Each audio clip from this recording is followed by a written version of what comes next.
This year, something drastic will happen for rally gamers. With Codemasters taking over the WRC gaming and esports license with a 5-year deal, one title will basically continue 2 game series. EA Sports WRC will be released on November 3rd, next gen only, for PC, PS5 and Xbox Series S and X, and is a spiritual successor to Dirt Rally 2.0, but also continues the official World Rally Championship game series that 3 different studios have worked on over the last 20 years. We finally got to see the first real gameplay and feature showcase, which raised the level of optimism quite a bit. So on the one hand, there are a lot of positive signs and opportunities, but apart from EA's monopoly position, there are also various risks, which we will talk about later in this video. Let's clarify these points first. Is the range of cars and locations convincing? Who is Codemasters targeting with this new WRC game? Can it satisfy beginners and rally experts? And have they finally got the tarmac physics right? Left over crest into early flat right.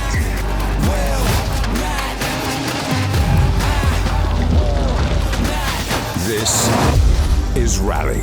And with that, welcome back to OverTake. I'm Michel, nice to see you again. Let's start with the car classes, the cars available at launch and the driving physics. This was a big strength for Codemasters in Dirt Rally 2.0, and looking at the list, we are happy to see that almost every rally car returns here, with many more to come. In total, there are 78 cars from different classes and eras, plus 3 so-called builder cars, which is almost twice as many as last year's WRC Generations game. On the top of the list, there are 10 modern cars, with the 50 crews from the current WRC, WRC2 and Junior WRC seasons. In addition to the top class Rally 1 hybrids, Ford Puma, Hyundai i20N and Toyota GR Yaris, some WRC cars from previous regulations are also present, such as the very last Fiesta WRC or the 2017 Polo WRC. The announcement of the Citroën Xara and Seat Cordoba will also please many fans, and with the selection of S1600s and S2000s, even the entry-level classes from the 2000s and 2010s are included. The number of historic cars from the 60s through Group B to Group A is also satisfactory, also knowing that Codemasters has rarely disappointed with the sound and visual quality of their vehicles. I could only spot a few cars that didn't make it from Dirt Rally 2.0 to the new game, for example the Mitsubishi Space Star R5, okay, the DS21 from the H1 group and the H3 Datsun 240Z. Okay, that's a shame. So far we also miss the Rally GT class with some of its exciting cars.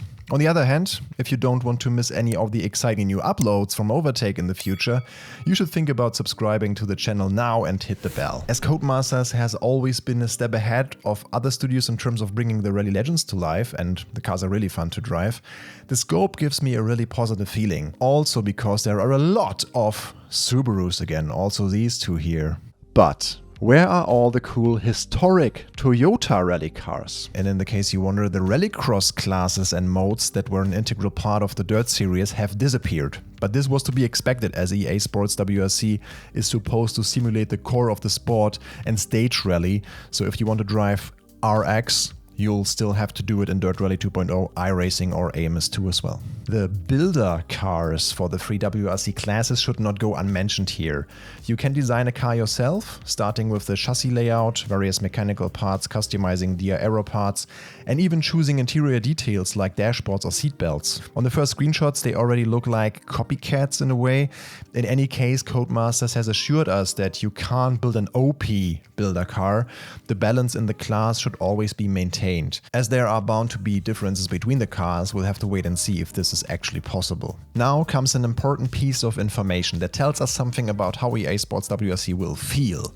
The driving physics are a direct evolution from the Dirt Rally games. Codemasters is clearly marketing WRC as a sim. Quote, the next generation rally game and the quintessential title for sim racing enthusiasts. In their communication, they clearly emphasize that the tarmac physics in particular have been reworked. Data from the WRC teams and game designer and rally driver John Armstrong, who has been on board since 2018, has been used to bring the feeling of rallying to the digital world as realistically as possible. The same goes for experienced driver Ryan Champion, who also provides feedback to the team. If you're a beginner, don't worry, EA Sports WRC will also have several levels of driving aids, simplified pace notes and features The last presentation already gave us a little hint of this. To introduce you to the action, Codemasters also promises that the gamepad handling should be well implemented. At the other end of the spectrum, there's also a hardcore damage model for a merciless experience. At the top end of the scale, the management of the hybrid system and surface degradation with physical track changes based on the order of the race and dynamic weather during the course of a stage provide additional challenges. And this is where the move to Unreal Engine comes in. After more than 15 years with the Ego engine, this is the first time the studio has made this move, and one of the main reasons is to be able to create locations and environments more efficiently to give us more unique stages. Our colleague Angus has also written a new article where you can find out more details about these two game engines and how likely it is that Codemasters will use Unreal for F1 24. A small side note, WRC and F1 are not made by the same team within Codemasters. In terms of variety and amount of tracks, Kiloton's WRC series has clearly been ahead of the game lately. Codemasters wants to make up for this with, I quote them here, the biggest rally game we ever made. There are also 5 bonus locations, the names of which hint at the regions behind them: Oceania, Iberia, Scandia, Pacifico and Mediterraneo. Each of these 18 locations will use around 35 of unique track, divided into longer, even around 30-kilometer monster stages and shorter stages. The result is over 600 kilometers of unique stages, which is a big step forward compared to Dirt Rally 2.0, where I roughly estimate just under 400 kilometers based on the stages and the length of them.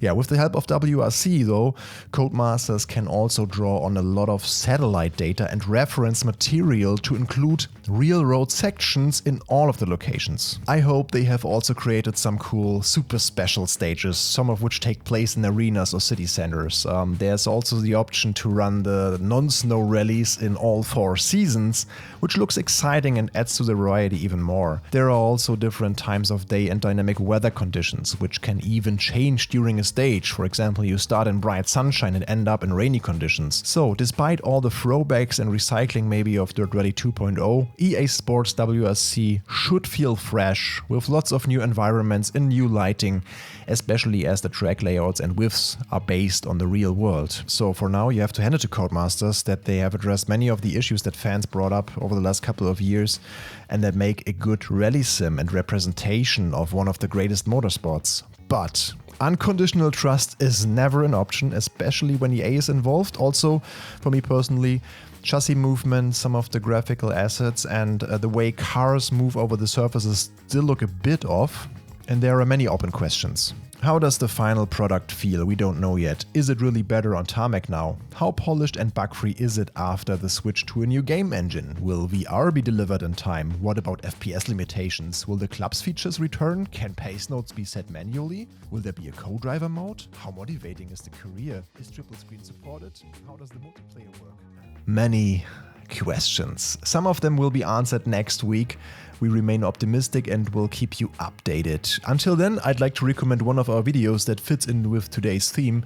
Emily asked the heretic question of whether Richard Burns' rally is really the greatest of all time. Until next time, enjoy your day.